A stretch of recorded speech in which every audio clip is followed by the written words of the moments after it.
So, good afternoon, Ms. Fairhead. Thank you very much indeed for coming in. And order. The session is now in progress.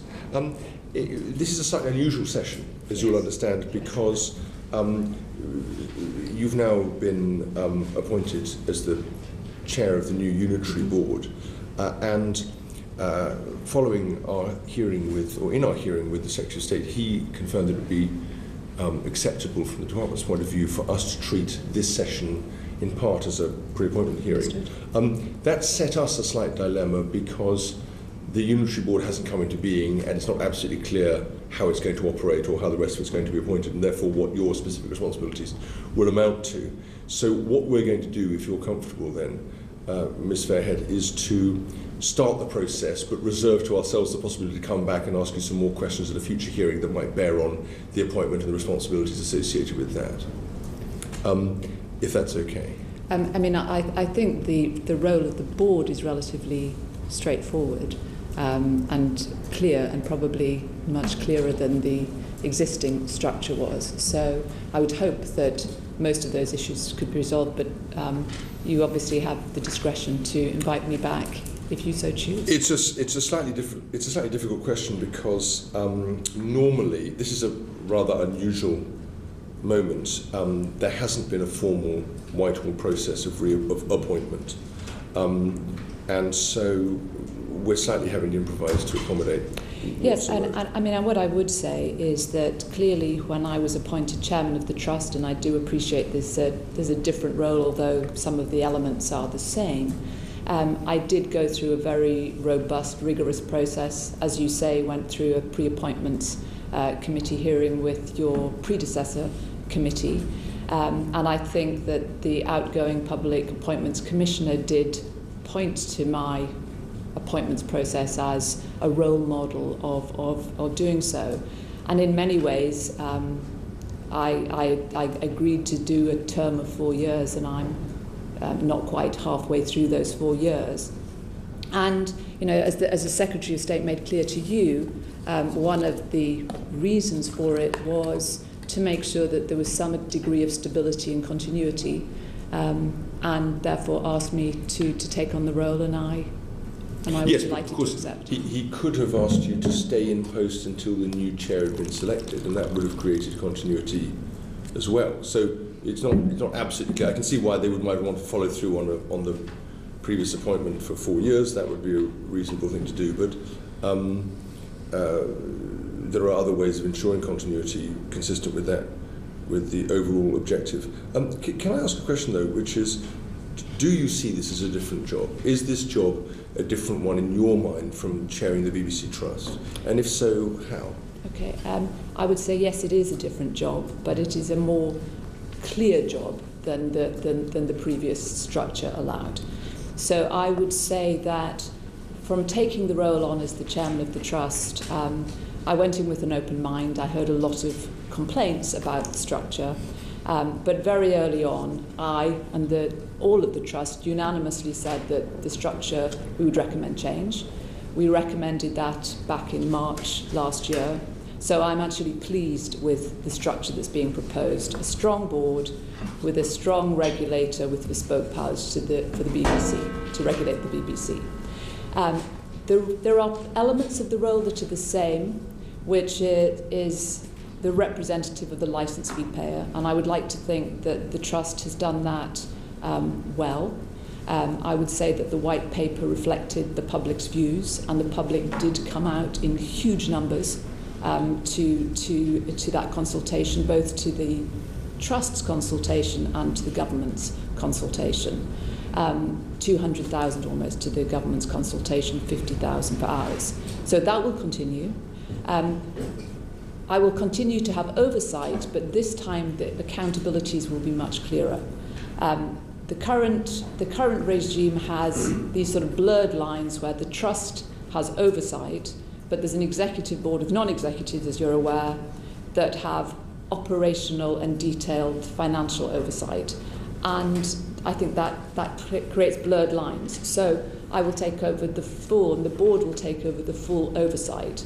And clearly the other element of my role that will stay will be the need for the whole board to protect the independence of the BBC. So a number of elements that are the same. The ones that are clearly very different is that the regulatory aspects will be removed and done by Ofcom. Yes, so on your read of it, the formal responsibilities of representing the licence payer and ensuring value for money, protecting the ensuring value independence of for the money. Those formal responsibilities stay in place, and the regulatory side is moved to Ofcom, but instead a more operational cast, albeit non-executive, comes into play. It will be a much more regular sort of corporate governance structure whereby the board in a non-executive way will oversee the executive, and the DG, if you want to think of it in those terms, would be like the CEO of Yes. the organisation. Yes, so as the chair then you would have direct oversight in a non-executive capacity of the management board of the organisation, the people running the different parts of the BBC. Exactly right. Okay, that's very interesting. And do you think that so then just thinking about then what's changed then is that you'll be much closer to what's actually happening on the ground. That's right. Within the organisation. It'll be testing that set of operational skills that you've acquired in your previous career. Yes. So it will test the operational skills, it will look at editorial direction. Clearly, I think everybody's agreed that the editor-in-chief is the Director-General, and they will have ultimate editorial decision-making capability. But the board will be able to go into in the normal way that a board would, to help support the management and try and make sure that the BBC meets its mission, achieves those public purposes on behalf of the public, but holds them to account in terms of the way it manages the operations, how it manages finance, much more ability to get into the detail of the strategy of the corporation, whether it's on the public service side or the BBC worldwide side. So I think it's actually a much clearer accountability in this form.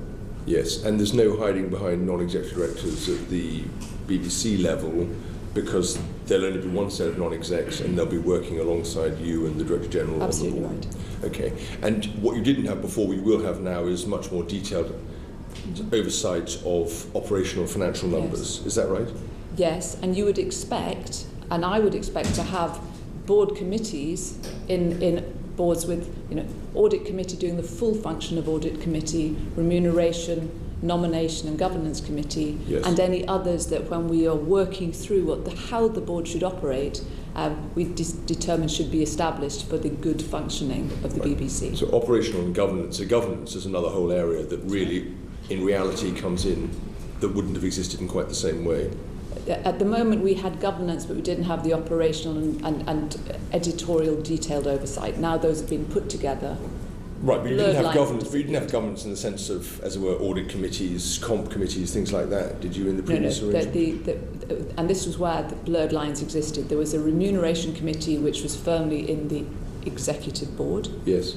There was an audit committee which was in the executive board, but there was a value for money committee that oversaw at top level the largest projects at the trust. Right. So those will all be put into one place. Sounds quite unwieldy. Yeah. Those that's very interesting. It was tricky. Okay, that's helpful. Thank you. And so, but you're perfectly clear then that the unitary board and you in particular have a specific responsibility to represent the licensing payer. Absolutely right. Yeah. Okay. Good. Can we just focus then on how you would assess your own performance as chair of the trust hitherto? Mm-hmm. I mean, how obviously there's been quite a lot of criticism of that in regards to the question of the licence fee settlement and things like that. How do you, looking back on it now, do you think that was wholly successful? Would you give yourself high marks? How would you assess that? Well, let me step right back and say what's the big role is to represent the public. And when I came in 18 months ago, there was a very real concern that the public's voice would not be heard in what the future BBC looked like. I think if you look at the white paper, it's not that there are no issues. There are clearly some outstanding issues, which I'm sure we'll come on to. But essentially, the public were heard. They did not have an appetite for any fundamental change. They wanted the mission to remain, to educate, to inform, to entertain, and they wanted the BBC to carry out public purposes too. I also think that the independence of the BBC was protected in a way which was questioned whether it would be by having an 11-year charter. And all of that, I think, it was an effort of the trust and the public and everybody who spoke out to get the BBC that the public and the licence fee payer wanted. So if I stand back, I would say that was a good result. We've been through the licence fee funding process, and I think that when I look at that, given what was proposed initially, and which I've been clear and have given the legal opinion to you, the government was entitled to do. We pushed back and got a whole series of mitigations on behalf of the licence fee payer, and we only made the decision to accept it because the DG and the executive board, who are close to the operational detail in the current format, said to us that they were confident that this would allow a strong BBC to continue for the future. Now, what I have also been very clear about publicly, and your committee has taken exactly the same position, is that the process of funding for the license, the process of agreeing the license fee funding level needs to be revisited, because it was a wholly unacceptable process in a matter of days. I saw in your committee report that you recommended that change. That's what we have been saying to DCMS. The white paper says that it will be a more open, transparent process. We are in negotiations with the government about what that means, and whether it's because what we would say is that whatever the process, there should be an opportunity, actually a requirement from the Secretary of State to get the assessment from the BBC about what it thinks it needs, and then an opportunity for some sort of public scrutiny and parliamentary scrutiny before any firm decision is made. That is one of the outstanding issues. I know that you support the change in a process, but is one of the things that we're currently negotiating. Okay, thanks. Chris Matheson. Thank you. Mr. Fairhead, why did the BBC Trust fail? I think that would be too harsh, honestly. I think the structure was unwieldy. I think that the Trust had some significant, brought some significant improvements. I think if you look back to the time of the governors, there was very little visibility in terms of decision making at the BBC. I think that has changed. There was very little clarity about where the BBC could operate and where it couldn't. And I think the system of licences, which may need to be relooked at, and that's fine, but I think they served their purpose in setting some clear tramlines for where BBC operates and the commercial market operates. So I think that's been positive. I also think that the degree of engagement with the public has dramatically improved. So we have had, hundreds of thousands of responses that have played into challenging the BBC and making changes happen on things like distinctiveness. There was a real concern in the Trust that BBC One drama, for example, wasn't distinctive enough. You now look, War and Peace, The Night Manager, Dr. Foster, that has been a significant change. Efficiency, significant change. Sorry? Renewal change there, isn't it? I'm sorry? A slight feeling of charter renewal change. I mean, we tend to get excellent diversity around about the time. I don't think that's fair. I think that the Trust was very clear on some things that needed to improve. Distinctiveness has improved. I think everyone would accept that. I think the Trust has been very forceful in improving efficiencies. So in terms of that it'll be £1.6 billion that the BBC has saved over the life of this charter. So so I would say failure I think is too strong. But it's been dissolved. It's been dissolved a few years after it's been. It's been dissolved created. after its first 10 years of life, and I think it's because of what we were discussing earlier and what I said soon after I joined, that the blurred lines of responsibility in strategy and operations, particularly in a business where technology is changing, you have to have fast decisions. You don't want blurred lines of responsibility. Did you have the right personnel on the trust board? Sorry? Did you have the right personnel on the trust board? Yes, I mean in terms of what we had to do, I think the trust unit on the trust unit or the trust board. On the board. We had a range of skills on the trust board. Looking at, if I can turn then to yourself and your own position, you've got experience of serving at a high level and on boards of companies in the financial services sector. What do you think is your relevant experience for chairing the unitary board of what is essentially a major industrial company? A major industrial company? A major industrial company. It's essentially the equivalent of that. What experience do you bring? Well, I think in a number of areas. I know it's not very British to say the strengths, but I would say I've had a lifetime in the commercial world, in industrial businesses like ICI and in aerospace. I've had significant recent executive experience in a big media company, Pearson, and that's a big global complex organisation. I have chaired both boards in the commercial world, and I was on the Cabinet Office, for example, their non-executive board, and I chaired the Audit and Risk Committee. And of course I've now had, and will have had by the end of the Charter, over 2 years of chairing the Trust.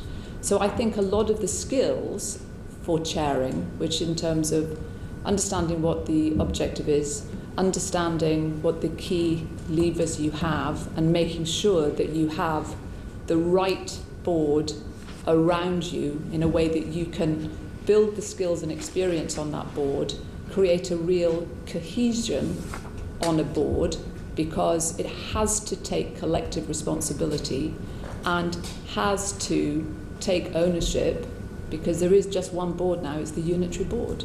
And I have very clear and explicit track record in doing just that. You're going to be there for this transitionary period of, 18 months to 2 years? Yes. And so presumably you'll be looking out, talent spotting almost, to see if you can find anybody else that might be able to fill your role afterwards. What qualities are you looking for in your successor as chair of the unitary board? I think you'd want somebody that would know how to run a board. I think that means, as I've said before, understanding what skills and experiences you need to help a board work together cohesively, to have the right mix of executives and non-executives on your board, and to create an environment where people are feeling able to support the management to do better, but also having the courage to hold them to account and making sure that the management doesn't dial back on its commitments. So I'd want somebody who has that ability. In a perfect world, you'd have somebody who understands the media world or the editorial world, because independence is fundamental to understanding this role. And yes, of course, like any board, we would be undertaking succession planning, because best practice now is you do it not just for the executives, but you're looking ahead to say who could potentially chair, what are your options, and what are the skills that may be coming off your board that you need to replace. So it's a constant scanning. And I think that's the reality of boards these days. So have you been approached by, or have you approached anyone about applying to serve on the new unitary board? Has anyone tapped you up, not tapped you on the shoulder for a job? Has anyone tapped me on the shoulder for a job? For a job, yeah. You know, you get approaches A lot. You know, if you are known in the commercial world for roles, you know, be it executive roles or chair roles, people do approach you. Have you approached I think anyone? that's. Have you approached anybody to tap them up? In terms of, there are, in a way I have got nothing to offer at the moment, because as the chairman made clear, there is no clarity at the moment. I have, and therefore I can make no commitment to anybody, because neither the numbers have been fixed nor the process has been agreed. So, you know, I can't go out with any credibility and say, I'll give you a job. But you are expecting to have a role in the appointments process of the board? Absolutely. I mean, absolutely need to, because the chair needs to be able to determine what skills and experiences are on that board. And there is a certain chemistry of any board that needs to work. So to my mind, to be effective, there needs to be a consistent thread through all the appointments, which logically will be the chair. And if there's independent appointments, clearly that will be supported by a nominations committee. But the chair absolutely has to have a key role in the government appointments too, because otherwise you won't get the strong board that I think the country needs and should expect of an organisation as important as the BBC. Thank you. John Nicholson. Thank you, Mr. Chair, and thank you very much for coming in, Ms. Fairhead. You confirmed that this is a different role and a different job, haven't you? You said that to the chairman. Although elements are the same.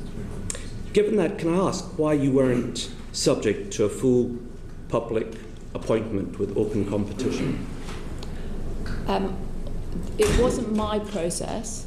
I had been through a thorough process, as you know. I was asked by both the Secretary of State and the Prime Minister if I would stay on to manage the transition and go to the end of my term.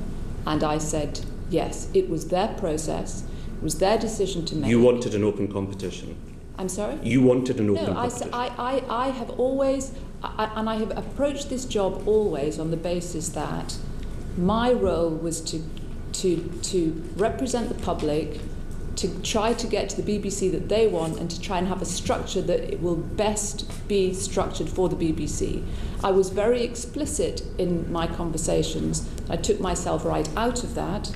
It was the government's decision to ask me. It was their process. Right. And because I also can see the benefits of continuity, because if you have somebody who I will have been doing this for 2 years, just over 2 years by the end of this charter. You know, I have built up the relationships with the executive. I understand the issues. No, I see all that. I'm just interested. And that helps. I'm interested that you say that they approached you, because it's my understanding that you approached them, that you approached the Secretary of State and the department. You asked them if you could stay on as the chair, and their initial response to you was that you'd have to go through an open competition with everybody else. Isn't that correct?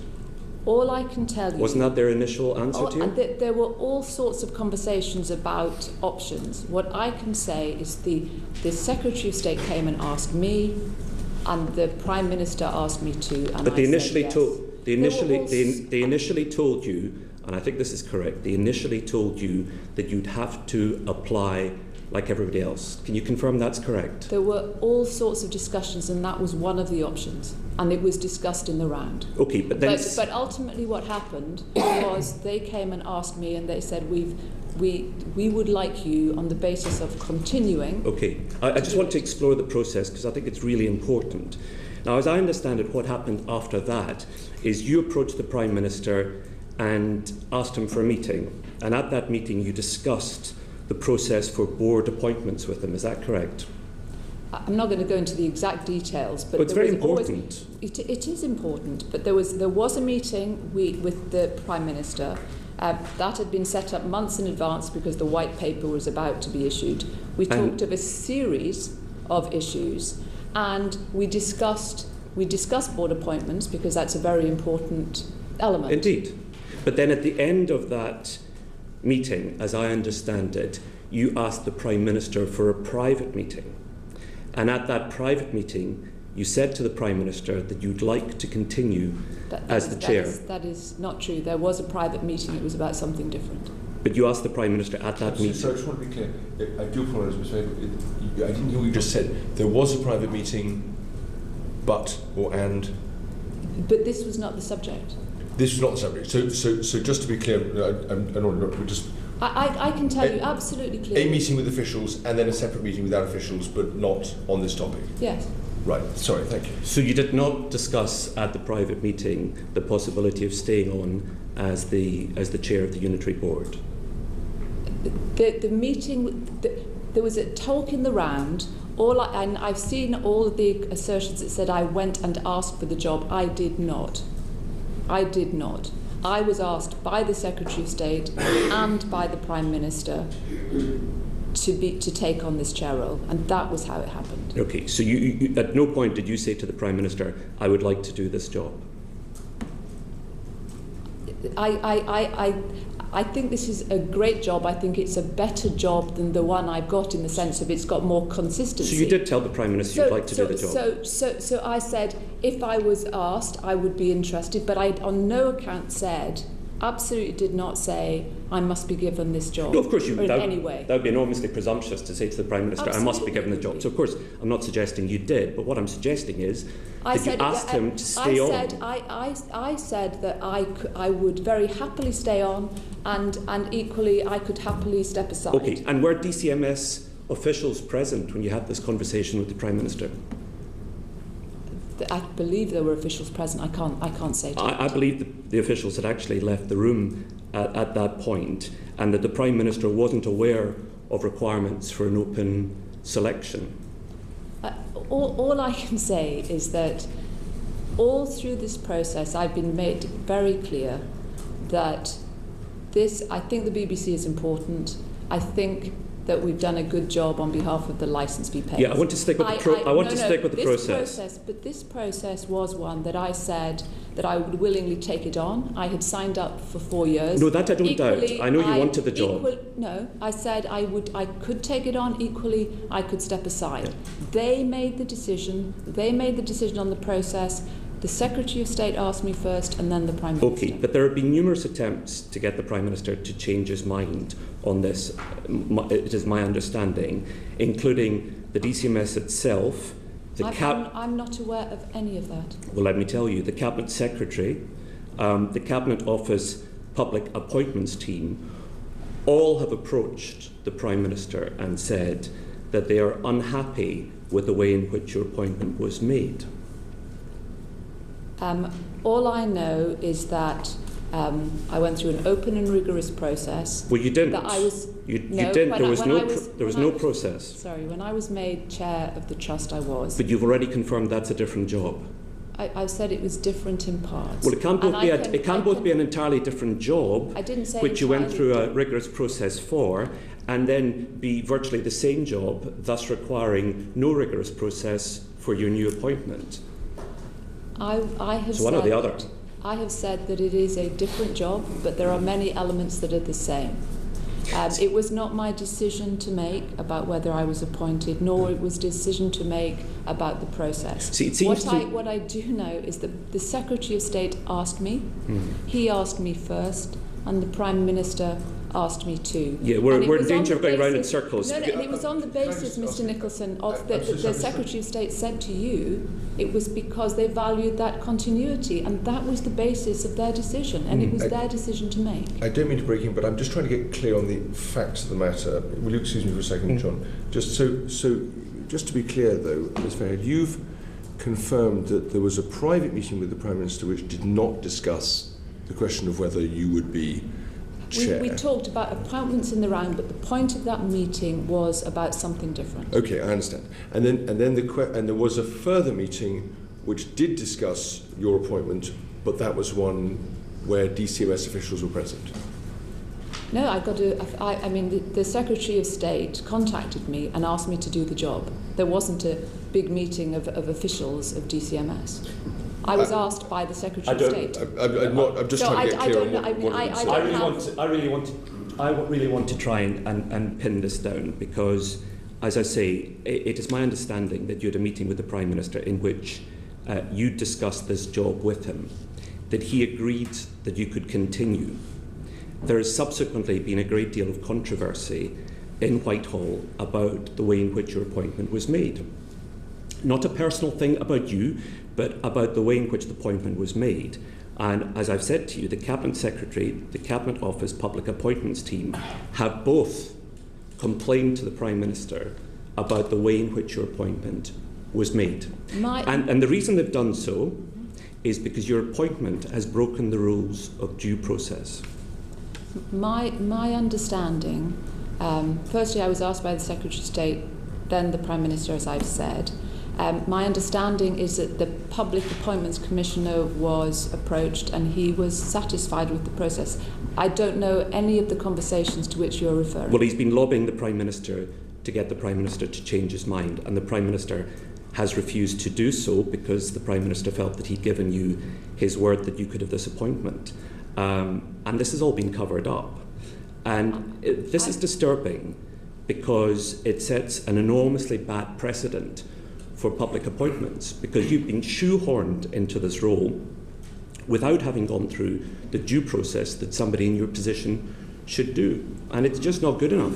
I think another way of looking at it is to say that I was appointed for 4 years. The job has been amended somewhat. Oh, sorry, that's really an important distinction, because at the start of this conversation, I did say what you said. Let me quote what you said to the chair. You said at the start of this, it's a different job. You're now saying the job has been amended somewhat. That is a huge change in the last 20 minutes. I'm sorry, Mr. Nicholson, to correct you, to be clear about what I said it's different, but there are many parts that are the same. So whichever way you turn it, I've said that there were many elements of the role that were the same. I took on the job for 4 years. I was prepared to extend to the end of the 4 years. And to my mind, the government were looking at a situation which was two things. Do we have a board which is a transitional from getting the benefits of the trust and the executive board working together? So Ms.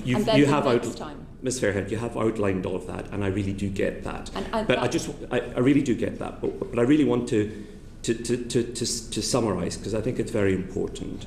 It's clear that you had a conversation with the Prime Minister about this job. You've not denied that. It's clear that there's a lot of disquiet in Whitehall about the way that this has happened. It's clear that the due process rules have been broken in this appointment. And the reason I think that many members of this committee find this disturbing is because all of us believe that there should be an open, transparent process for BBC appointments, not least since we now know that the Secretary of State wishes to make it known to the selection panel who the government's preferred candidates are for the board. Tony Hall said he opposes this. I know I oppose this. Most members of this committee oppose this. John, I don't think that that's fair to say. The committee has not considered the question as a committee. I'm talking about individual members of the committee with whom I've talked. I'm not talking for the committee in general, because we'll hear what the committee's views in due course. But individual members of the committee have told me that that's their view. So you must understand why members of the public watching this are going to be very disturbed at the lack of independence and transparency which your appointment shows. But Mr. Nicholson, I would say that I went through a very open, very rigorous process. In many ways, many ways, the skills that I have, that I brought to the role, were roles that the key element of the role that I didn't have on the trust was the regulatory side. That is the part that has gone. So this is not a personal attack on you. This is about. You've many fine. I understand. Ms. Fairhead, you have many fine qualities. Yes. I'm sure your friends and colleagues would agree with that. This is not a personal attack on you.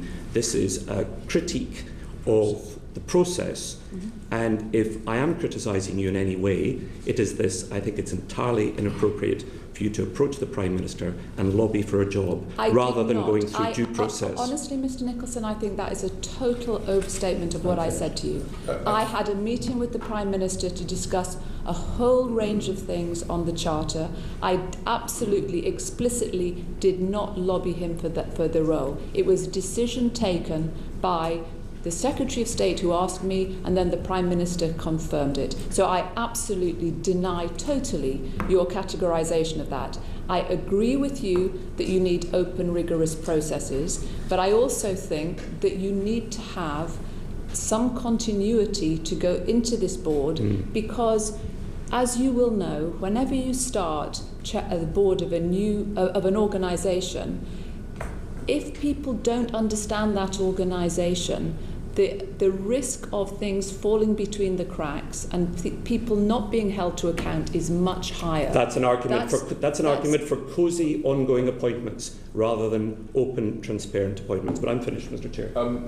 Thank you for that, and thank you for your answers on this, Ms. Fairhead. I just want to be clear then. So, as I understand it, leaving aside any further questions about what meetings you may or may not have had, your view of the process is that this doesn't, as it were, meet what you would regard as a fully open and transparent process, but that is acceptable because of the importance of maintaining continuity. Would that be a fair description? I think there are two elements to it, three elements probably. I was appointed by a fair and open process. The skills that I had and that brought to this role were the ones that will be needed for the future role. And there was a judgment made by the Secretary of State and by the Prime Minister that in this instance continuity was really important to make sure the BBC was properly overseen. And therefore there are clear elements of openness. It wasn't open wide to. It wasn't competitive in the kind of traditional sense, no, but your view is it was. But my judgment again was the initial process was very full, very rigorous, very robust, as this has been, and that's quite right. The skills I had are the same, and it was their decision to make based on continuity. And I think that when you spoke, for example, with the DG last week, you asked him, do you see a need for some continuity, at least for some period of members of the Executive Board and the trustees? And he said yes. Clearly it would be, if I was chairman, it would be for me to determine that. But I do think there is a lot of benefit from that, because you want to have people that understand the full financial consequences and the finance of the BBC. You want people that understand the editorial, and that continuity matters. So I think you can have processes where the continuity is important, particularly when they've been through a process like I have. I understand exactly. Of course, it is possible, and it would be consistent with what you've said, that you could have gone through a rigorous process which didn't assess your understanding of the operational matters in the way that you'll be required to discharge those responsibilities now, because those didn't fall under the remit of the BBC Trust chairman, and the same would be true for some of the financial matters that you said you don't have direct access to, which you wouldn't have had as chair of the trust. So there's a genuine discontinuity of a kind there, and that's, I think, what's animating some of the colleagues across the committee. Paul Farrelly. Forgive me if you've covered this while I was out of the room briefly. What would your preference for the method of appointing the other non-executive directors on the board? In terms of all of the appointees, I mean, I think we've been quite clear that we accept that our starting position was the chairman, the deputy chairman would be appointable by government. Everybody else should be open process. The government started the process as everybody should be government appointees. We now have a stage where we have government appointees and independent appointees. In terms of the process for that, I think it will be an open process where we would say it would be based on what are the skills that we require on this board. This is a major global media organisation, so you can think of this a range of skills that you would need. How would they work across the board? And in the right structure, the appointment process, the chairman would be involved, whether it's a government appointment or an appointment by independently, with the chairman involved on the job specification, which would pick up those skills, and on the panel, and that therefore you would have a consistent thread so that you ended up with a board that has the right match of skills that you need to oversee the BBC. So you believe that apart from a deputy, that the other four, as proposed, should be fully independently recruited by the board that you chair? Our starting point was that, as it was with the executive. The white paper proposes chair and deputy chair and the 4 nations directors by the government, and 8 appointed independently, 2 of whom at a minimum have to be from the executive.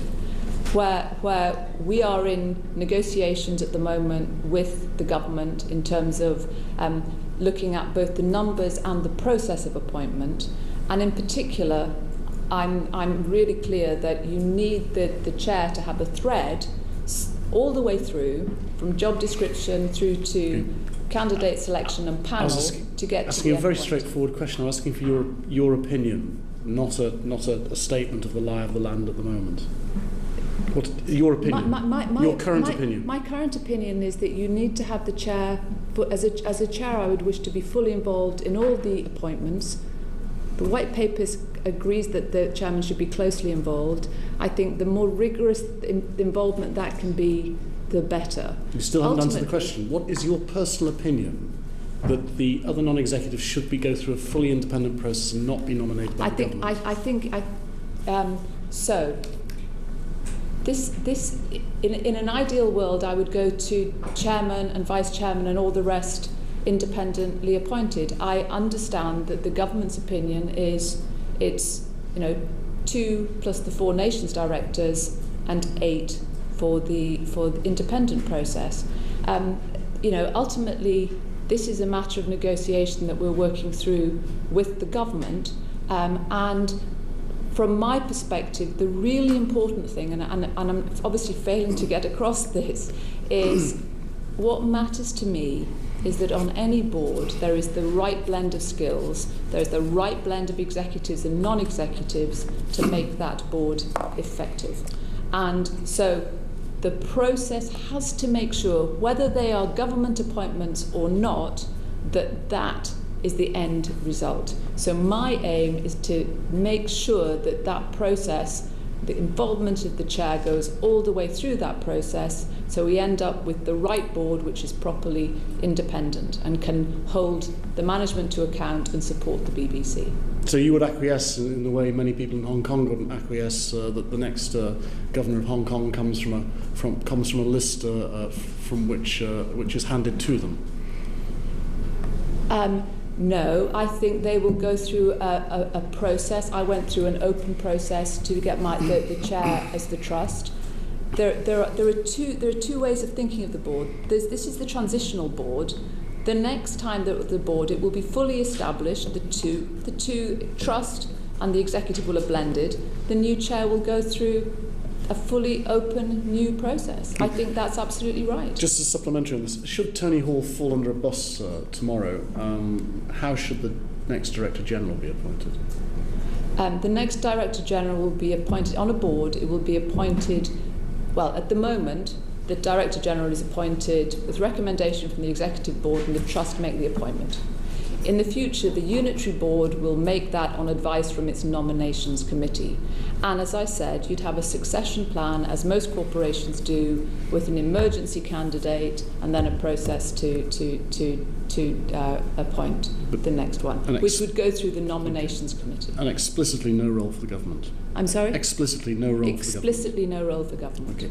You just talked about it's a matter of negotiation. Can I just go over one other, because it reflects on the performance of the Trust and its chair, another matter of negotiation. We've been over this before, but it's worthwhile just doing it again, because you said that you felt you'd done a good job on behalf of the licence fee payer.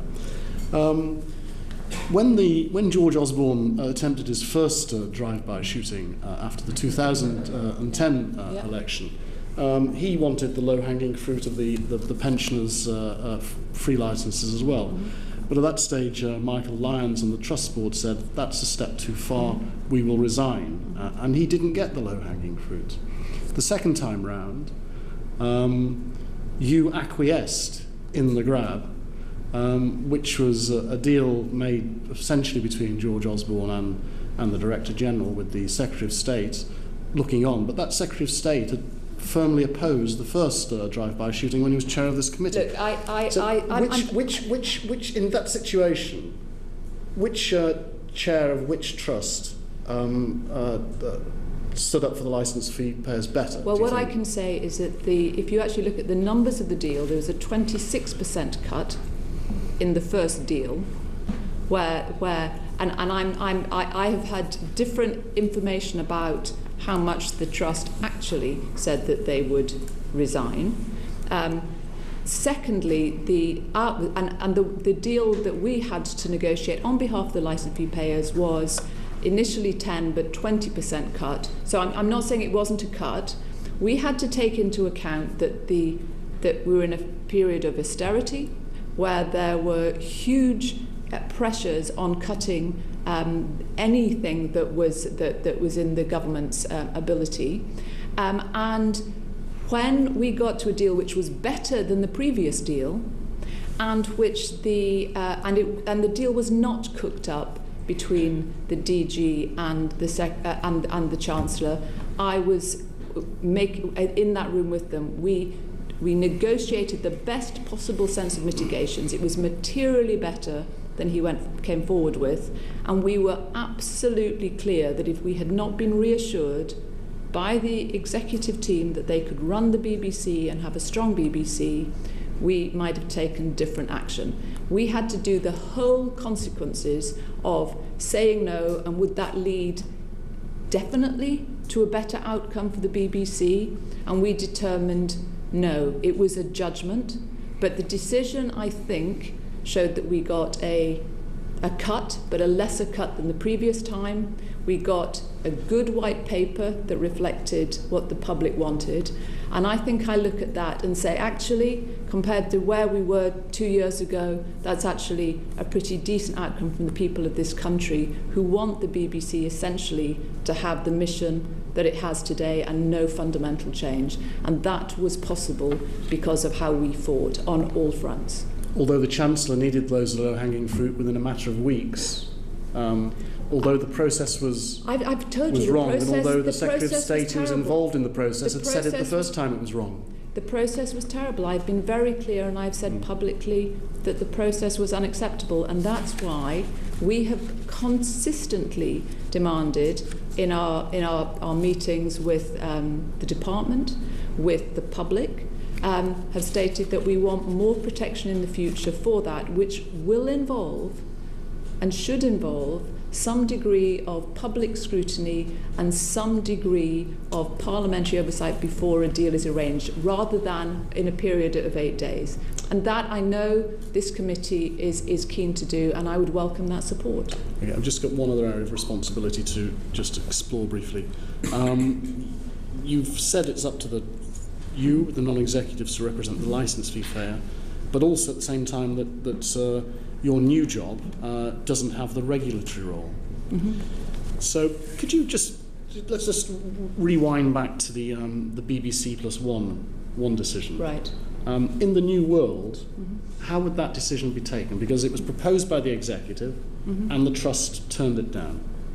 So how would that decision-making process work in the new world? Okay, so that role is a public service, so it goes under what they call the PVT, the Public Value Test.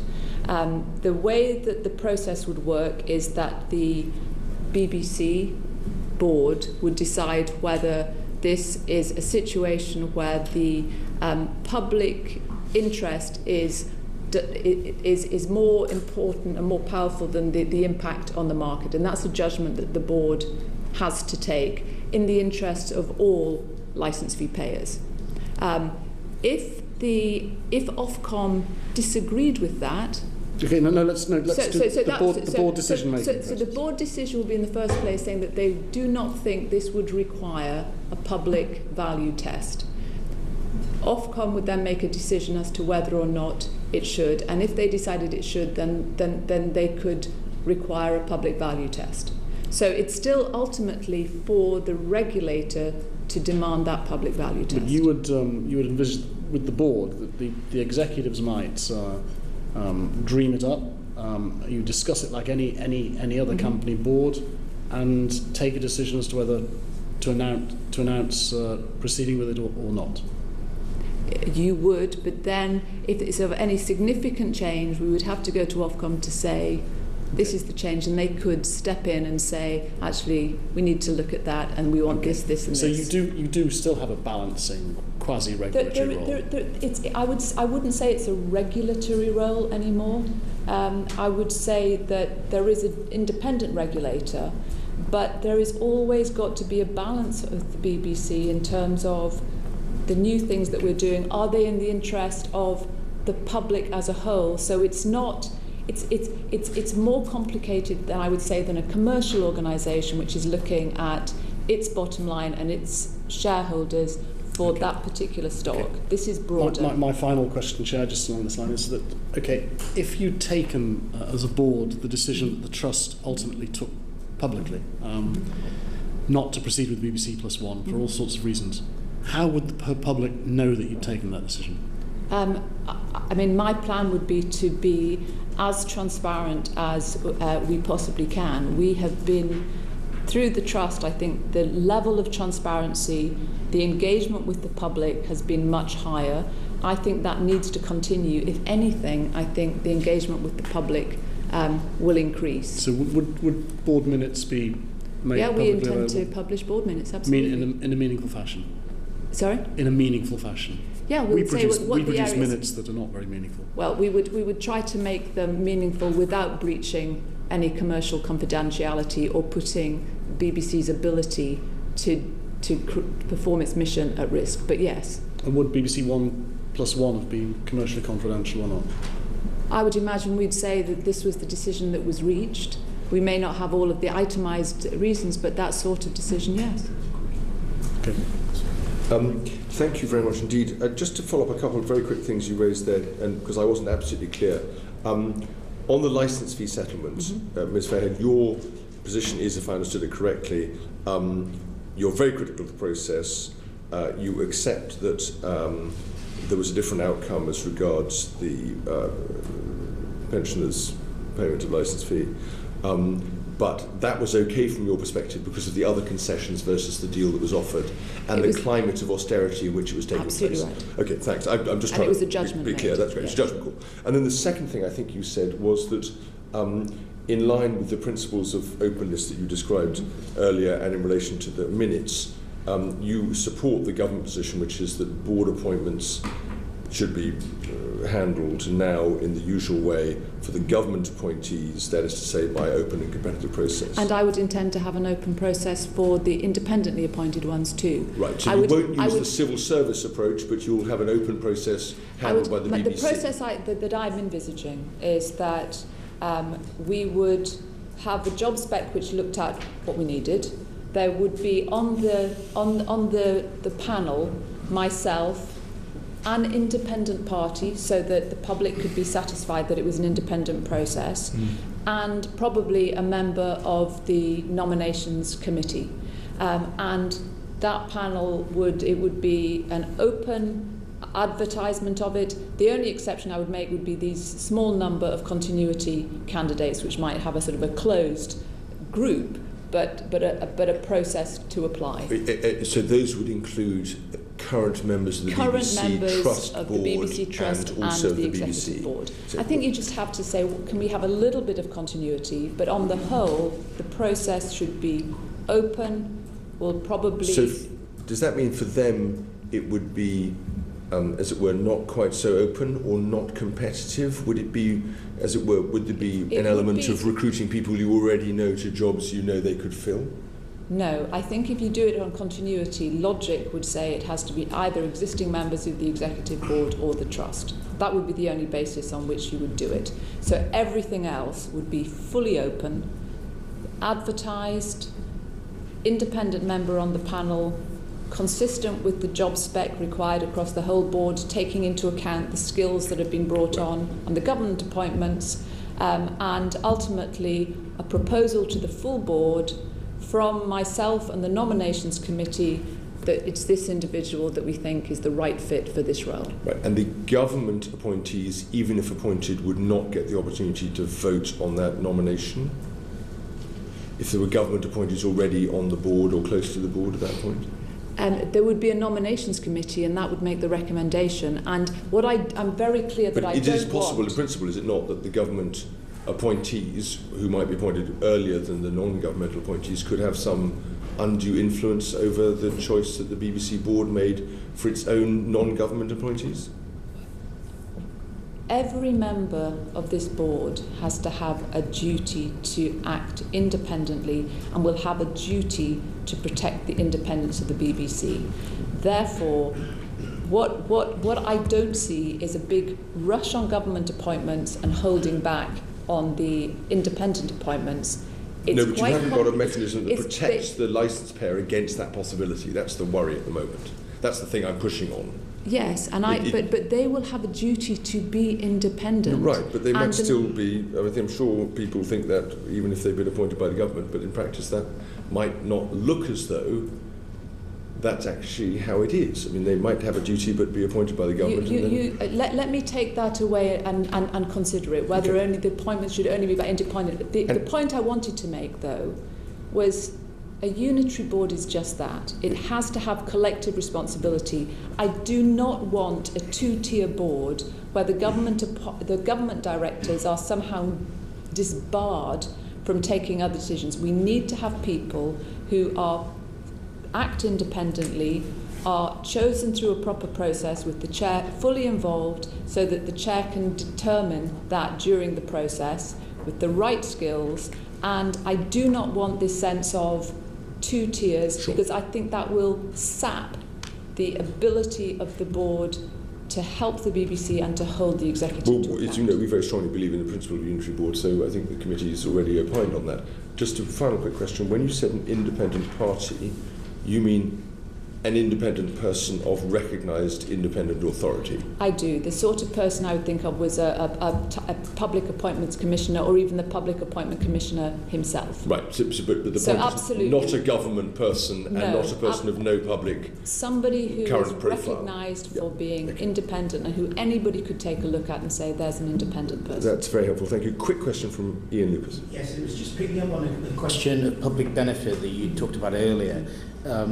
Given the important role of the BBC in funding S4C, do you think it would be helpful to have a reference to that role in the new charter? Which role, sorry? The funding, the fact that the funding settlement for S4C comes via the BBC and its funding commitment. Well, some of the funding for S4C, and I think we have agreed on the funding settlement that there will be read across, and what I've assured the board of S4C is that will be dealt with, fairly and appropriate when we agree that read across. When the funding is finally settled and established, there will be that read across. So it is in the funding. Do you think it would be helpful to have a reference to that arrangement in the new charter?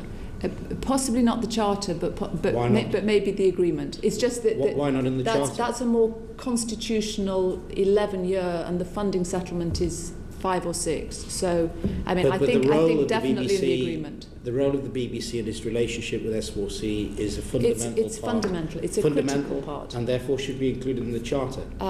I think there's a fair that's a. I mean, it's a good point, charter or charter and agreement. I think that you look at the two documents slightly differently, but the commitment to the BBC and the acknowledgement that it will be read across and the support for S4C is very clear. Thank you. The agreement is no less binding than the charter. I'm sorry? The agreement is no less binding than the charter. The charter just has a higher level of detail. No, but just to be clear, the agreement still carries all the legal weight. Yes. The charter is just more a constitutional document. The agreement has more detail. Thank you. The charter is longer as well. David Collins. Thank you. No, the agreement's the same. It's just the funding settlement is different length. But the agreement is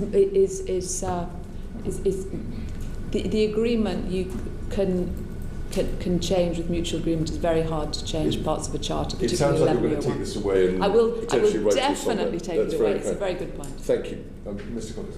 Would it be fair to say you're content with the BBC white paper published by the government? I'm pleased that it recognised what the public wanted. I think that the focus of where the BBC could improve were also quite accurate. So in terms of portrayal and representation of all the diversity of the UK, I think that's a really fundamental change that the BBC needs to continue to press harder. I think the need to continue to change the culture to become more open, more partnership, that's something that I've definitely promoted as chair of the trust, and I think that's been recognised too and built in. And I think the BBC has always striven to be distinctive, but I actually think it's quite helpful to have that in. So I think good, even, and acknowledging where the improvements need to be made. I think there are still issues that are outstanding on independence, appointments being one. I think that needs to be fixed. The licence fee process being another. The midterm health check, which needs to be very clear that it's about governance and regulation, not about reopening mission, purposes, funding model, and then the role of the NAO needs to be more explicitly understood. So in the aggregate, I would say a lot to welcome, but still a reasonable amount of other issues to resolve. You didn't mention Ofcom. I'm sorry? Didn't mention Ofcom there. Well, Ofcom, we're in the middle of, we're in the middle of working between DCMS and Ofcom to agree how that transition takes place. They're a regulator. The hope will be that we will have very constructive relationships with them. They're at the moment working through how they're going to regulate the BBC, and I'm sure that as a regulator they'll in the future come to decisions that we're not happy with. That's the nature of a regulator. But I'm not seeing any big red lights about Ofcom right now, but we're right in the early stages of agreeing. But you're concerned with the principle, though, that a large part of what you currently do is going to be taken away. The trust goes, and that internal regulation on behalf of the licence fee payers will be conducted by an external regulator. That principle is one you're happy with? I'm happy with it, provided that the importance of the BBC of its public purpose and public purposes and the public interest is recognised, and that's in the Communications Act, so that they have a responsibility for the public and the citizens. I'm also happy if where necessary it's bespoke to the BBC, and that was the basis right at the beginning. At the moment we're in constructive conversations. Sure, I don't see any big concern. So you don't see any real concern? You don't see grounds for any real concern? At the moment, no. As long as it doesn't just focus on competition only, because I think there are public purposes that the BBC has to fulfil that have to be taken into account. But no, the Trust recommended a unitary board with a separate, strong regulator with bespoke powers for the BBC, and I think that's right. When did you decide that, or accept that bespoke regulator will be an external regulator? Ultimately, our preference would have been a bespoke, separate regulator. The government decided, based on input that it had, that to have a single regulatee of a regulator was uncomfortable, and moved it to Ofcom. I think, provided the special nature of BBC's mission are accepted, they're a very well regarded regulator. Sure. No, So no. Well, when did you accept? Because you could have come out and said, I disagree. I chair the BBC Trust. I think the government white paper is wrong. I don't think this has been done. You haven't done that, and you see no reasons to believe that this time works. So when did you reach that? When did you yourself accept what the government was recommending and agree that you would support it in principle? When it was clear that there would be special powers and it would be bespoke powers relating to the BBC. That has to be worked through. If, as we go through the negotiations, we become uncomfortable about that, then we will raise our hands. At the moment, I see no areas of concern. Sure, but at what stage in the talks with the government did you decide that you were going to accept in principle the recommendation the government brought forward and that was published in the white paper? We didn't accept it before. We haven't formally accepted. The white paper came out with this as the proposal. We said, let's work with Ofcom to see what that means. That's where we are right now. I am confident that we can work together to get something that has that bespoke approach to the BBC. If I think that is not the case, then I'd raise my hand, but I don't. But at the moment, we haven't had to agree because we're right in the middle of negotiating the detail, which I think is where the issues will arise. Yeah, but you accepted the premise. You accepted the premise of it happening. It's one thing to say, I want to make sure it's done properly. Yes, because... and a different thing to say, I actually think this is the wrong approach. Because what we said was it has to be an external regulator with bespoke powers. We said our preference would be for a totally separate one. We recognise some of the reasons why it's Ofcom, as long as the powers are bespoke. That's the point that we really cared about. And if those are protected, then and it flows through into the Charter and Agreement, we'll be happy. Was this an issue that was discussed in your meeting in Downing Street with the Prime Minister that you spoke about earlier on? The white paper was issued, and we've been in talks with Ofcom and DCMS since. So that was. So before, I doubt the first you knew about it was when the Secretary of State stood up in the House of Commons and read it out. So before then, we had heard that was where the government was moving. The position of the Trust was clear: as long as the powers were bespoke for the BBC and it took into account the special nature of the BBC, we were satisfied, but we had to see the detail.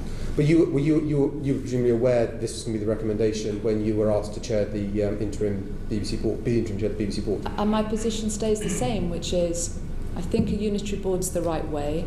I think having a strong regulator. Sorry, that wasn't the question I asked you. I asked when you were asked to become chairman of the unitary board. Yes. Were you aware that Ofcom was going to be asked to be the external regulator of the BBC? Yes. Right. Okay. So but I knew that the aim was to have bespoke powers, and that was what the Trust's position had always been, and therefore it was consistent with that position. And was when you accepted, when you agreed, consented to become chairman of the unitary board, was that on the condition that this external regulator would create a bespoke unit to regulate the BBC? It was bespoke powers, not necessarily a bespoke unit. Fine. But it was. I knew that their way was towards an external regulator with bespoke powers. We'd had those discussions, so I knew that, yes. Yes, and that one for you, was that condition in you accepting the role as chairman of the BBC board? It was bespoke powers as long as we're satisfied with it through the negotiations. So yes. Right. Okay. So and when did that decision take? When was that decision made that you would be that you would become chairman of the BBC board? It was taken very, very late in the day, so we knew the sort of outline of the white paper by that stage. Okay, so that was white paper was published on the 12th of May. Would this have been days earlier, weeks earlier?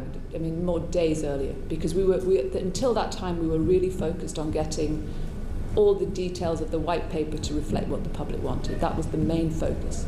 And so, presumably, your final. I mean, what I'm trying to get to is, when did you, as chairman of the trust, say, I am basically content with what the government is going to recommend, and therefore I'm happy to go with it, subject to working through all the details and getting it right, but I'm basically content with it? Because you could have taken a different view. You could have spoken up and said, I don't think this white paper is the best deal for licence fee payers. Because I thought the white paper reflected what the public wanted, so that wouldn't have been the right thing to do in those circumstances. I think the government listened to the public on this one, and therefore that was why I was happy to accept when I was offered the role to manage through this transition to the end of my term. So I welcomed an awful lot in that white paper. I've been clear about the things that need to be worked on now to get the independence underpinned, and that's what I'm doing.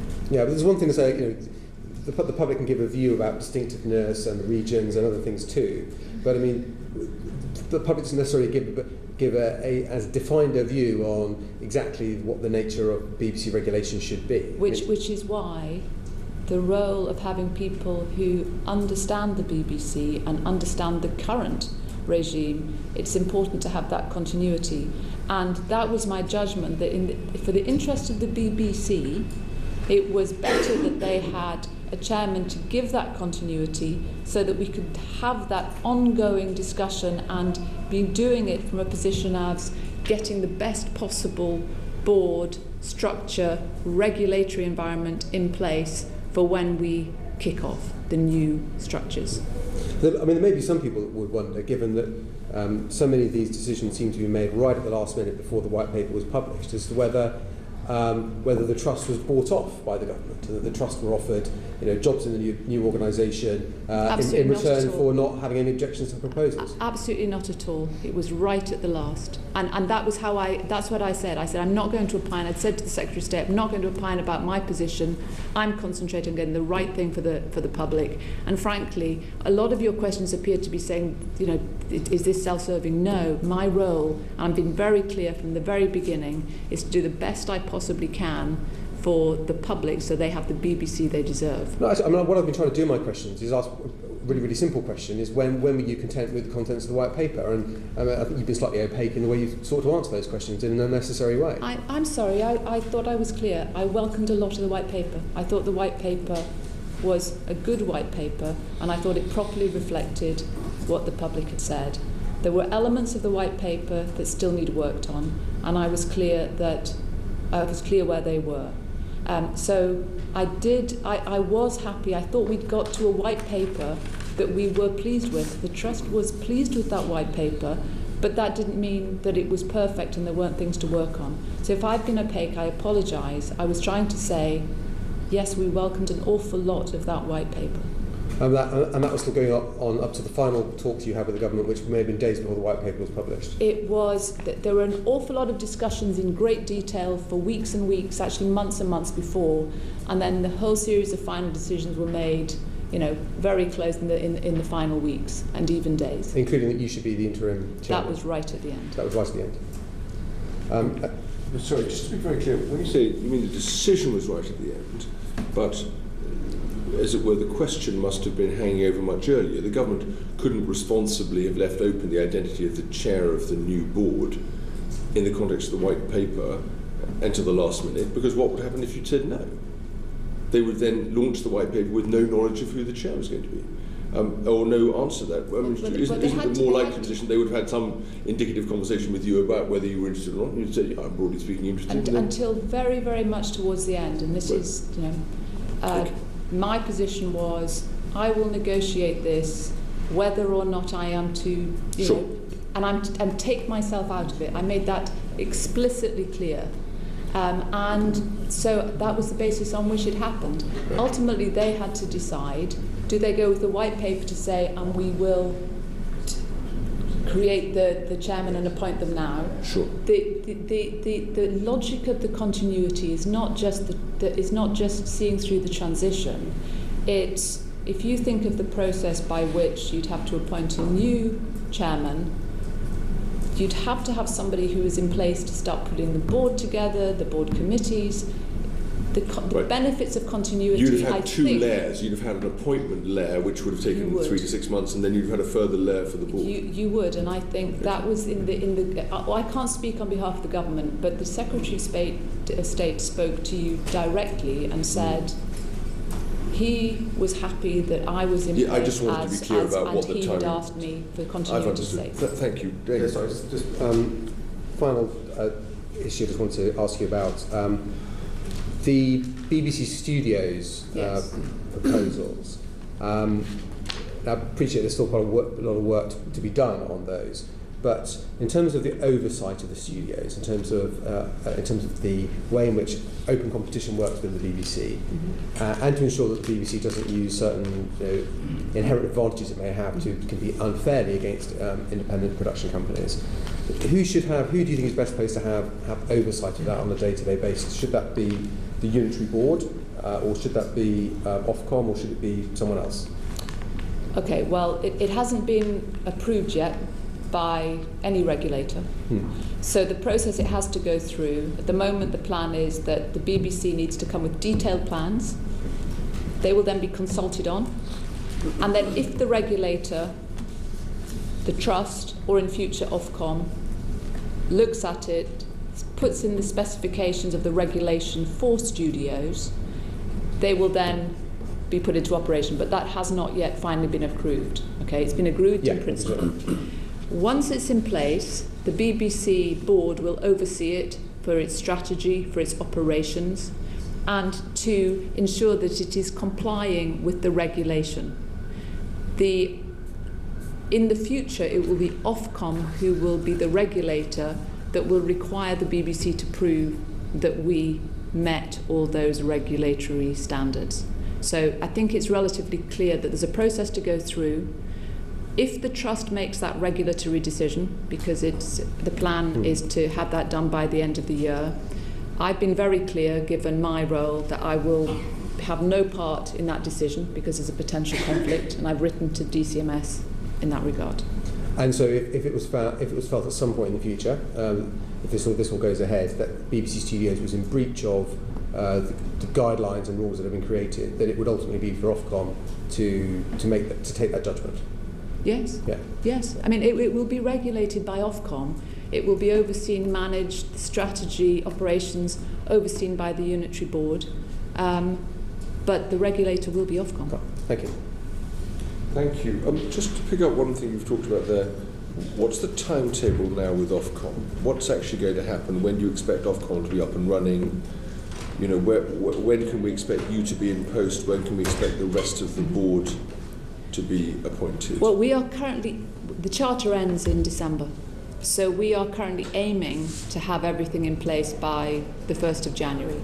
I think you'd have to ask Ofcom where they are. All I know is that the team from the BBC, from DCMS and Ofcom are working flat out to do it as quickly as possible. And you know, for the benefit of the BBC, the less uncertainty there is, the better.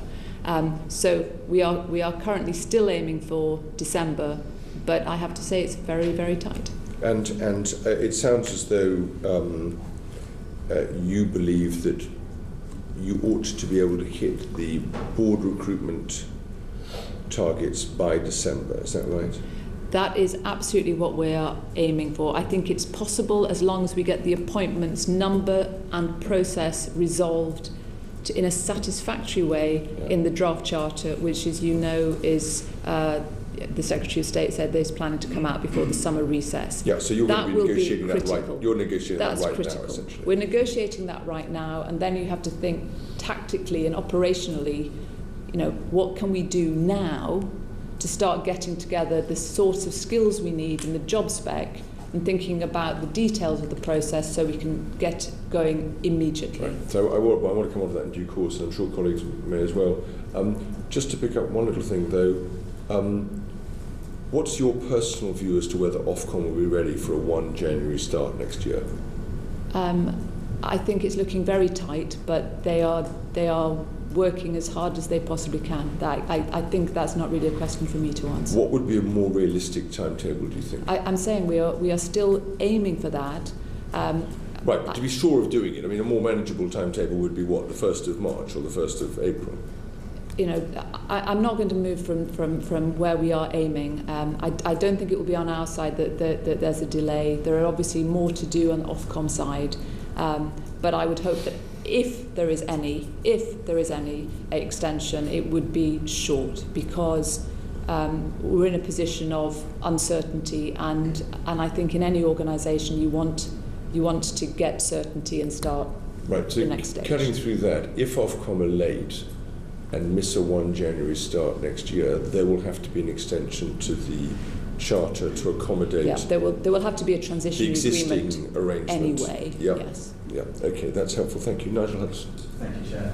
Afternoon, Ms. Fairhead. Just following on that theme, finally, do you think that Ofcom has the right skills and resources to do what is expected of it in terms of regulation of the BBC under the new arrangements? I think that they have some of the skills. I think they are very aware that they will have to recruit additional skills to be able to do the full breadth of what they're being asked to do. And where will they fill that gap? Is there there's a belief that large numbers of people currently working at the Trust may well just transition over to Ofcom? Do you think that will be the case? Clearly, I mean, I think there are some outstanding people at the Trust, in the Trust unit. I think they've done an outstanding job in terms of editorial standards, research, at the whole range of skills. It will be for Ofcom to decide. I think that really it's for them to deem what are the exact skills they need and who are the exact individuals. But we are being, you can imagine it's a period of very significant uncertainty for the people in the Trust unit. Yeah. We are trying to manage that process. You can imagine how hard it will be. But I think that it is possible that some will have roles in Ofcom, but I can't speak for Ofcom. How many people currently work at the Trust? In total, just around 60 people. 60. Okay. Both in London and out in the regions for the audience councils. And how many people do you think Ofcom may need to hire in order to fill the... I really think that's a question for Ofcom. I think it's an internal decision on their part. Okay. The concern, as you can see, is if there's a perception that you personally may be transitioning roles, and then if there's large numbers of people at the Trust moving over and transitioning roles, it looks like we're just rearranging the furniture rather than having a fundamental change of the regulatory environment. Is that fair, or is that... No, I mean, I think that the Ofcom is a very well-established regulator. I think there will be some skills, just in terms of the scope of dealing with BBC issues, that they will have to add in, and probably more people on editorial side and editorial standards, possibly more people on policy-related issues. I really can't say. I don't think, but I probably don't share your view that it will just be a mass transfer from one to the other. I think they may have a slightly different approach to the Trust approach. That, I think, is what I think is their intention. But I do think there will be some who transfer. Okay. And you've obviously, and hopefully you don't feel like you've been under attack today, but we do need to get clarity on one of the things. You mentioned a few minutes ago that you're not being self-serving in the move, and I think we take you at trust to that. Presumably, if the details are public, presumably you've got a deal in place, because your contract, as I understand it, is through to 2017 at the moment. Now, if for whatever reason... 2018. 2018. So 4 years from if you did not transition over, presumably there would be some redundancy package or some alternative arrangements where you would... Not at all. Not at all. Not at all. So it's just a straightforward contract? It's a straightforward contract. It's a fee for service. It's like all directors, non-executive directors, it tends to be a fee for service. You serve out the time, and that's your fee. It's absolutely not. It's not. There is no monetary decision to make here. Right. Okay. On the government's part. Right. And then in terms of the broad skill set, you mentioned earlier on you've got experiences in the private sector, you've got experiences obviously now in broadcasting. The convenience of you personally moving over makes sense in many ways. Do you believe you've got the right skills and attributes to do the new job? I genuinely do. I've been chair of a number of boards. It is a job that I think I do well. I've taken boards that were in a very difficult position, had difficult relations with regulators. Mm-hmm. I have sorted out the cohesiveness of the board, got the focus right, got the engagement with the executive right, and got the right balance between support and challenge. So absolutely, I am confident that I do. And so you know the broadcast landscape very well and the regulatory landscape very well. Do you believe you're the best person to do this job? How can I possibly answer that one? I would say that I have the skills to do it, and I have the benefit that I know the organisation now better than very many people. And it isn't the vast pool of people that have chair skills, have worked in the media, have editorial skills, have managed editorial organisations as well, and who, you know, so there's no obvious alternative that comes to mind. I wouldn't say that either. I would just say that the Secretary of State was very clear that there were clear benefits of continuity, and having been through these last period of negotiations, I would agree with that. I think it takes a while to develop relations, and I think that's been done, and that investment would be what the public would benefit from to the end of my term. Thank you. Just a couple of other items then relating to the elements of the white paper. You mentioned earlier the NAO and the proposals for the NAO to take over audit. What would be the benefits and potential disadvantages of that? Well, the benefits are the NAO does VFM, value for money assessments of the BBC now, and they are really useful. I have to say they're a key part of the risk control framework, so no issue there. The issues are around three things. One is editorial independence. It's absolutely clear that the BBC has to have an editorial carve-out for any work that the NAO does. They can't say, why did you decide to do this programme covering this particular politician? That would be wholly unacceptable. So that has to be built in. The conversations are ongoing to draft that. So that's one issue. The second issue is the whole financial audit. Typically, boards decide their own financial auditor. The commercial boards are under a duty under the Companies Act to choose there's own boards. So there's a legal issue there. And there's also the concern of confidentiality of partners. The BBC wants to be in partnership with other organisations. If we have partners who say, actually, we're not very comfortable having a UK Parliament's auditor overseeing our books and the partnership agreement, we have to resolve that confidentiality. So that's the other one. And the final one is on value for money, which has the same issue. The value for money on the public service, no issue with at all. Access, we try and give full access to the NAO. No issue with the VFM interaction between public service handing off to commercial. I think that's completely legitimate too. What it is you have the parliamentary auditor looking in, doing VFM on partnership agreements, third parties, and again that creates confidentiality issues and also precedent, because that would say any public asset, be it RBS or Tate Enterprises, that would allow that. So our sense is VFM for public service and the interaction, really welcome. I've had conversations with the CNAG and with Sir Amias, and if the financial audit on the public services is required, then I think we'll have a constructive relationship. That's what every board wants with its financial auditor.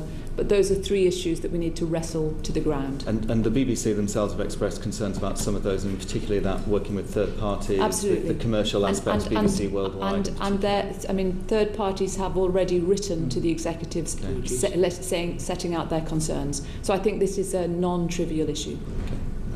Right. And finally, then you mentioned as well this midterm health check. There was some guidance in the white paper as to what would be covered and what wouldn't, and I think you accurately said it's primarily around regulation, but it also did say that it's up to the government at the time to determine the precise remit. Is there a danger that midterm health check could actually turn into some kind of full-scale review again, charter review? If the white paper is true to the words in the white paper, there should not be. So therefore, what we are keen to do is to make sure the Charter properly reflects those words. I think it's utterly sensible that there is a review of governance and regulation and how that is working given the changes that are being made. But I would say that any other changes to the Charter should only be able to be done with the full agreement of the Unitary Board. Because otherwise what we have been arguing for was agreed in the White Paper, that there would be a charter length of 11 years, which would take the BBC out of the political cycle and give the length to give it its independence and ability to take creative risk. That would be jeopardised, and that would be really not a good thing. So that 11 years, you were very comfortable with that? 11 years we thought was a good time, yes. Thank you very much. Thank you. Thanks. Just to follow up on something there, Ms. Fairhead, you talked about the NAO.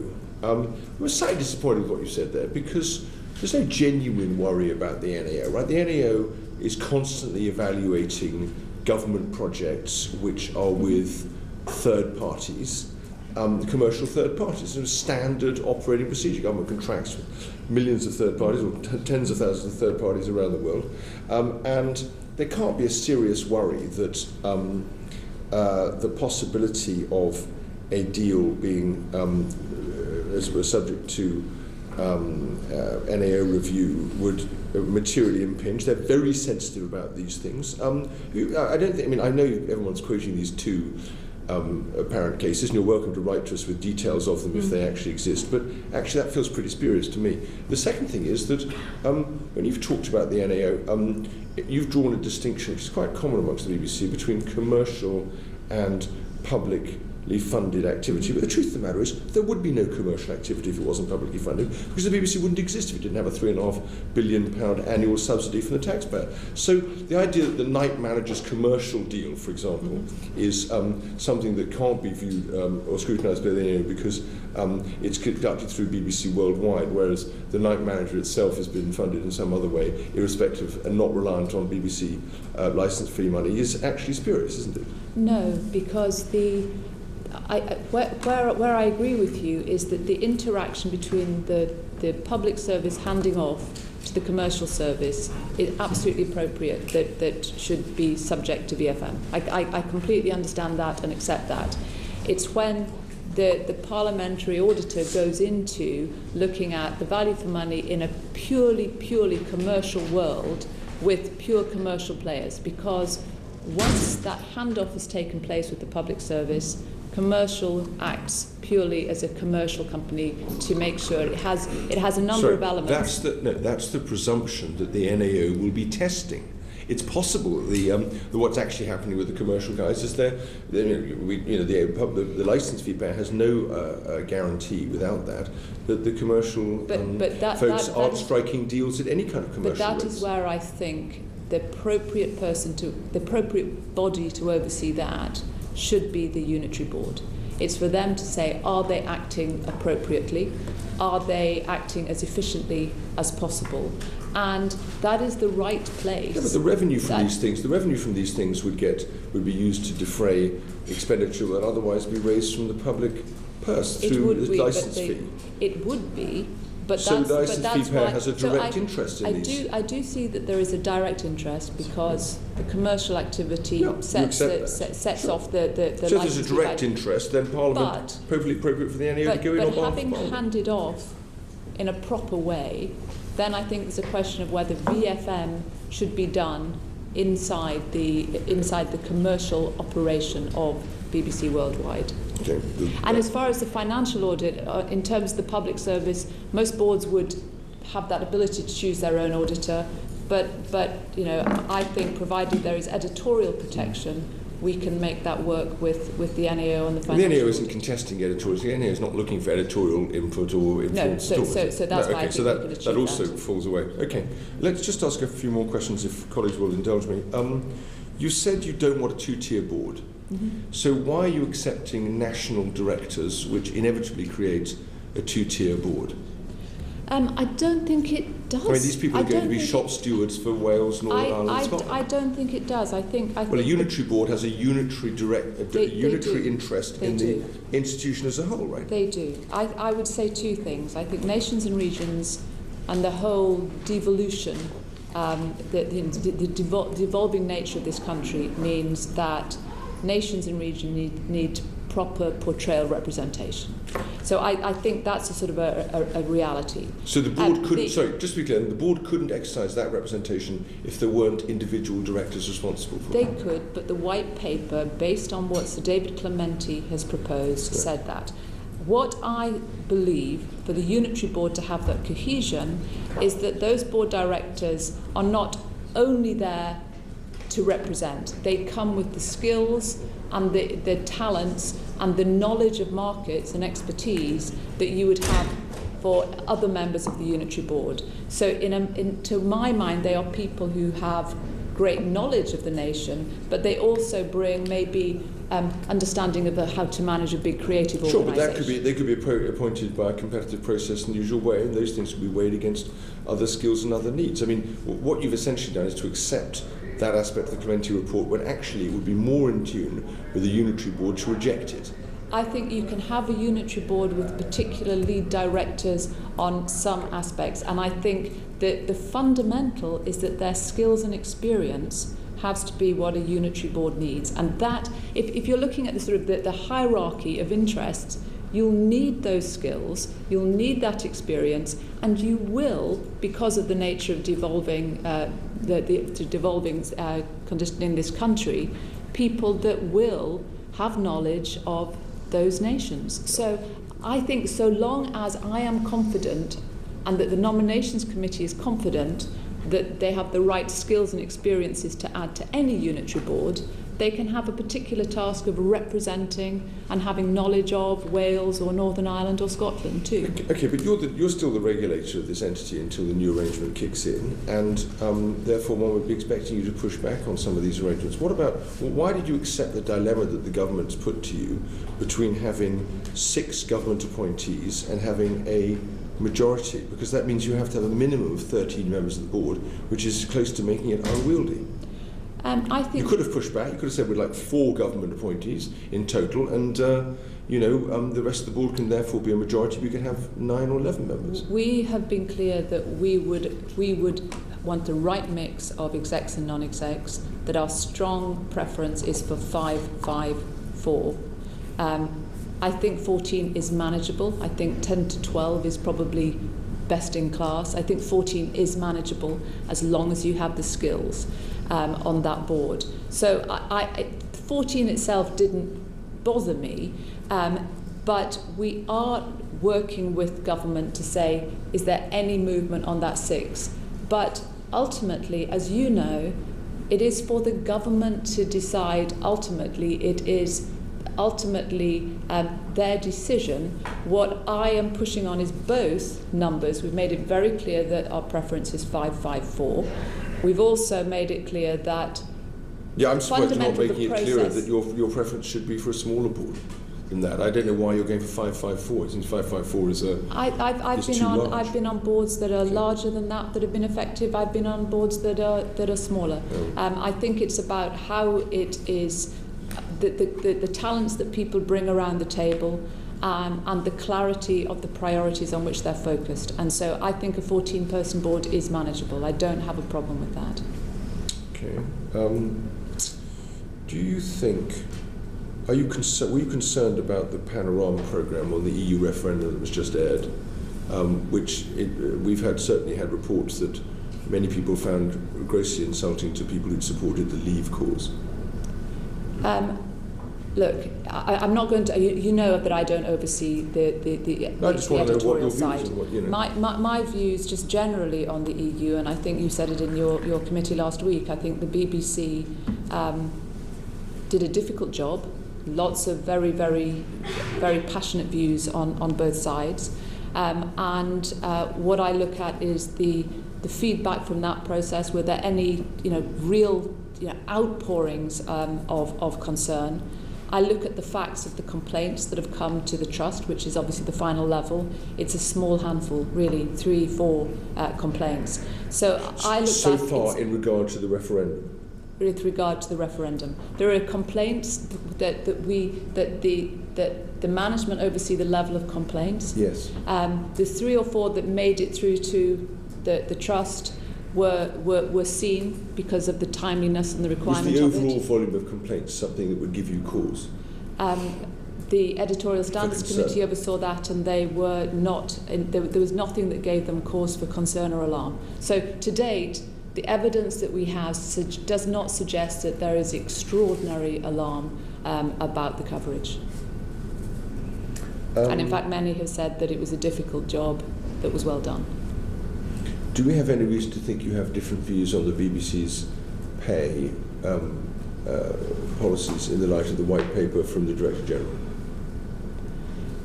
Look, I think the BBC is funded by the licence fee payer, so you look at the salaries and the senior managers and talent pay through a particular lens.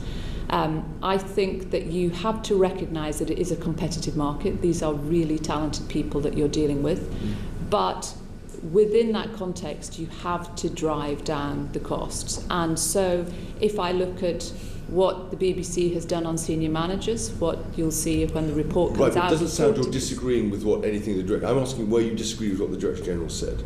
Are there any points of disagreement between you and him? No, I think the focus has to be on driving the cost down, but I do think if you want outstanding managers, you need to be able to pay them, admittedly, significantly below where the market is.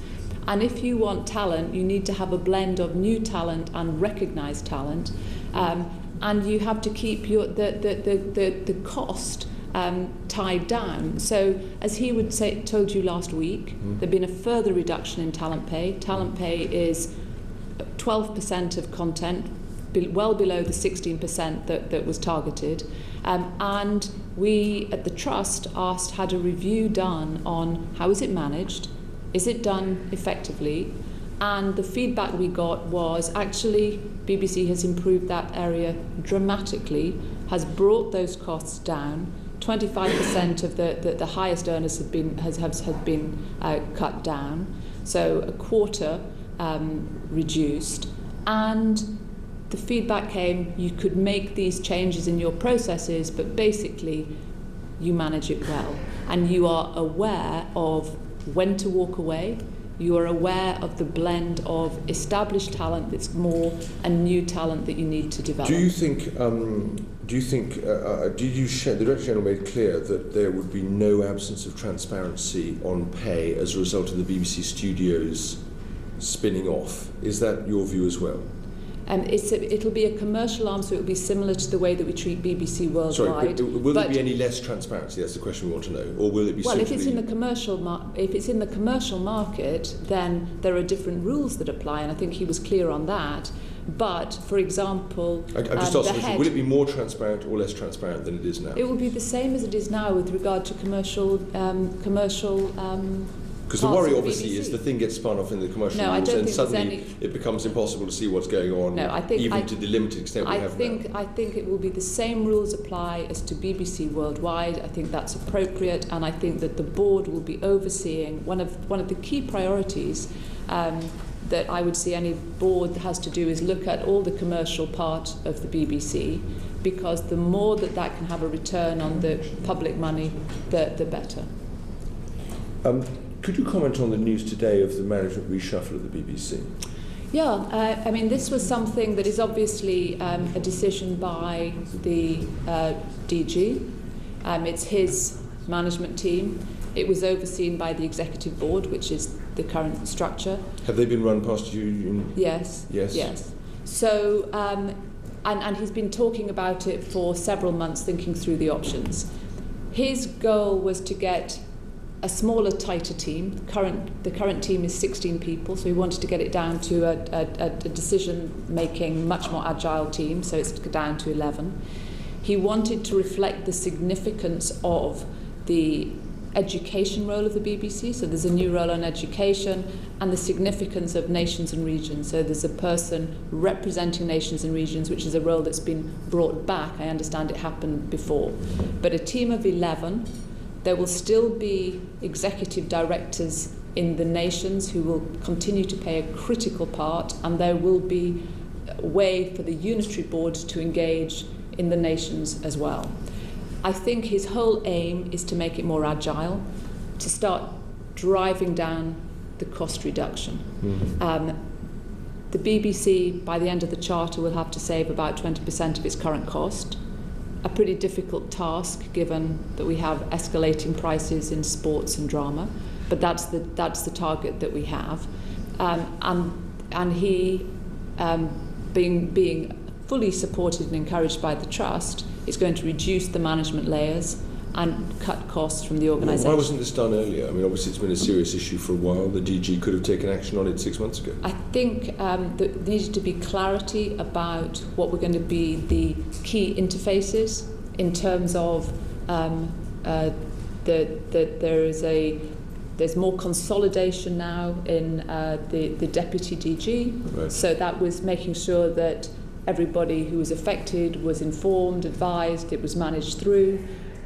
The DG needed to get comfortable that he had the right structure and the right people, and I think he went the moment he felt that he had that in place, and I think he's very confident that this structure has the right team with the right support and can drive the changes that I see you. Right, but there's nothing recommend. you've said that there was any much different 6 months ago. I mean, what is actually different? I mean, he could have chosen reshape the team as far as you've described it 6 months ago. What absence of clarity was there? This is a big organisation. It's 20,000 people, so you have to think about the various impacts. You have to be clear about the strategy you're going to undertake, and you have to be clear who are you putting the right people in the spot. They had to go through process of interviews where they thought that was appropriate, and there are some jobs that are out there that will be advertised inside the BBC for people to come. So all of that had to be sorted out. You can always say you can make organisation change. You should have made it earlier. Let's remember that they were right in the middle of the EU referendum, the charter process, and I think they got they got their balls in a row. I guess I'm wondering whether the delay in the charter process had the effect of delaying the restructuring. Well, if you don't know what your charter is, it's very difficult to have the structure. Right. So that you start working on the basis of what you think it's going to be. We needed it to be. The moment the white paper came out, it was the EU referendum. Right. That wouldn't have been an ideal time. So actually I could submit probably as quickly as you could possibly do it. Okay, that's consistent with the charter process, I understand. It's been reported there have been allegations against Chris Evans. Mm-hmm. Have you discussed that at the Trust? There were allegations about bullying at the BBC, and I obviously it's an operational matter, but I have regular discussions with the DG. He assured me, gave me specific assurance, no unprofessional behaviour. He was satisfied with that. As far as any other allegations, I feel it would be inappropriate for me to talk about a member of staff. But on were there some reflecting senior BBC staff or senior talent you would expect to know about it? Properly briefed on it? Firstly, I would expect to know, but I also can reassure you that I am absolutely clear that they have the processes in place to deal with it. These are taken on a case-by-case example. After everything that the BBC has gone through, we had to we saw through Dame Janet Smith's report what had happened in the past. There is absolute clarity that that the BBC will be a place where people feel free to raise their hand and it gets properly looked at. So what I can give you assurance, I'm not going to talk about any individuals. I think that would be wrong, apart from say that with inside the BBC, I can give you a specific assurance on that one. But I am really confident that they would know how and have processes to deal with these issues as they arise, and there is utter commitment from the Trust, through the DG and all the way through the organisation. This is another area where you can understand why Parliament might want the NAO to be involved, because they'd want to have some guarantee that the serious problems the BBC's had with cultural issues, and in particular issues of bullying and harassment in the past, aren't being repeated, and they'd want to have some, possibly more than something that goes from, as it were, assurances from well, the management. I would say that the unitary board will be, as the trust has required, as the Dame Janet Smith report. So you don't think the requested. NAO would be helpful from Parliament's standpoint? You think the unitary trust is unitary board is just Parliament needs? No, I think I think they, as I've said before, I think their VFM work really adds to the risk control. We're talking about whether they would be helpful from culture standpoint. Well, VFM is neither here nor there. The question is, would the NAO being involved give parliamentarians some reassurance independently that these issues, these embedded issues of culture, were being properly tackled and addressed? I think that there are the NAO might do one if it didn't have as long as it wasn't interfering with the editorial issues. Yeah, that's not but the BBC has independent experts on this, the Good Corporation, who are known for their expertise in this area. They have gone through this and they are doing an audit after the BBC has done its audit, and they are experts. I would hope that the NAO and the government can take comfort from the fact that they are independent experts in that field, and the NAO, for example, is looking at human resources at the moment. I think that's absolutely right. I think that's proper. So you'll get additional benefit that way. I don't want to say that the work that we've been asked for, independent consultants, I think you should have a lot of confidence that it's been taken really seriously, and that these experts are experts, and if they think we can do more, we will do it. I mean, we've run on for a while, and I'm just really scanning colleagues to see if there are any final questions. Chris, I think brief ones, if I may, Chairman. Sure. It's fair, and there's just two areas I want to ask you about. First of all, on the composition of the trust board, I asked you about this a little bit earlier. You talked about bringing in people with the right management expertise. How can you be sure that you will get the right representation of viewers and listeners within that board if you're going to be focusing on management expertise? And would you also consider, for example, having a BBC staff member on the board to give you the views of the shop floor, as it were? So I didn't. I'm sorry if you thought I said it was just management expertise. It was, I think, finances. If I misheard you, my apologies. No. In terms of, I think there needs to be continuity in some key areas. Editorial, finance, obvious. I think we are all made aware, because of our roles on the trust, of audience, and I think there are a whole series of ways the board will engage to make sure that the audience views are heard.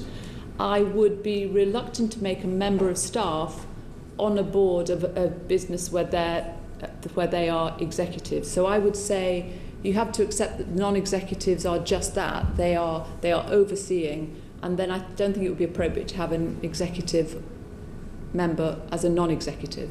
So but your points of, should we be absolutely making sure that the public voice is heard, that's at the heart of what the board is there to do. So that will, we will be listening to what the public want. And thank you. And final question.